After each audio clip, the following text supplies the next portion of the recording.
Hey everyone, welcome back to the channel. Thank you for joining me yet again on, well, quite an eventful day, let's be completely honest. I've actually got a script to read here, but if I'm being fair, I'm just going to go off, the best that I can. I'm using it purely as notes because I think it's better to come from the heart and talk about the absolute shambles today.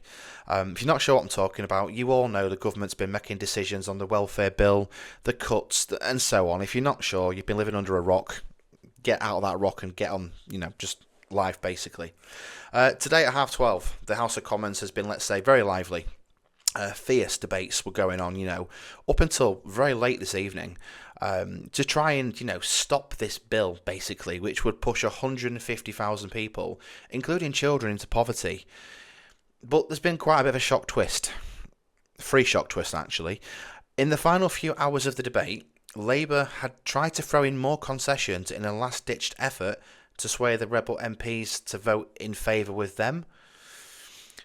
So some of the things that they stated was basically that the changes to PIP, okay, and they focused on PIP quite a lot here, not so much the health element, and that'll be another video, but let's talk about PIP.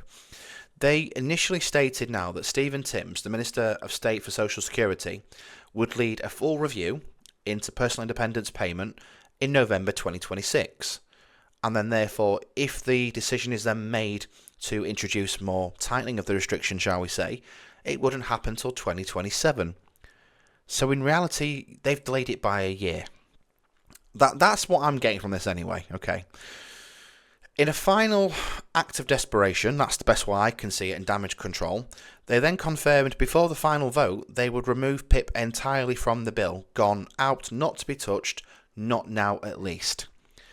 This just proves one thing. They never really had a clue what they were doing to begin with, okay? This was never about reform. It was never about saving any money. It was simply about cuts. That's it. There was no supporting disabled people. It was basically an attack on disabled people. Plain and simple. Cuts from the vulnerable. Let the rich get richer and the poor get poorer. How is that fair? Okay? I want to adjust something just quickly, actually, before we carry on. People have this concession in their mind that you can't claim PIP and work. You can claim PIP and work, okay? It's designed to support disabled people living independently, which would include support for getting to and from work. It's a basic fact. If it confuses you, then frankly, you shouldn't be involved in benefit debates. Go educate yourself further, maybe start by learning the difference between disability support and a slice of cheese. Simple as that. Anyway, at 7 PM tonight, the House voted. Twice, actually. This was the result. They voted not to kill the bill because apparently concessions 1, 2 and 3 were just enough to keep some MPs on side. The final count was 328 in favour and 149 against. Then came the actual vote on the welfare reform bill. Put your teeth back in, Richard. 335 MPs voted yes and 260 MPs voted no. Now, that's a majority of 75. Now, that number does seem quite, surprising, really, for some respects. That means the bill will now go ahead, but guess what? The supposed £5 billion in savings the Prime Minister wanted? Gone. Current savings, zero. It's now all up in the air. No one knows what's going to happen. The plan has changed so many times, even I can't keep up with it, and I live for this stuff, let's be completely honest. Here's where we're at based on the current info at the minute. PIP is off the table for now. Stephen Timms will review it in November 2026.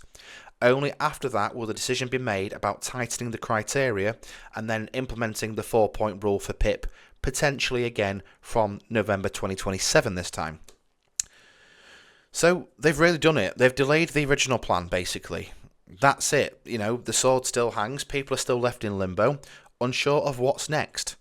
And in a year or two, we could be right back here again, debating whether disabled people deserve dignity or not in Labour's eyes. But whatever happens, we'll be here as always. That's all for tonight and today's update. Thank you so much for supporting me in the channel as always.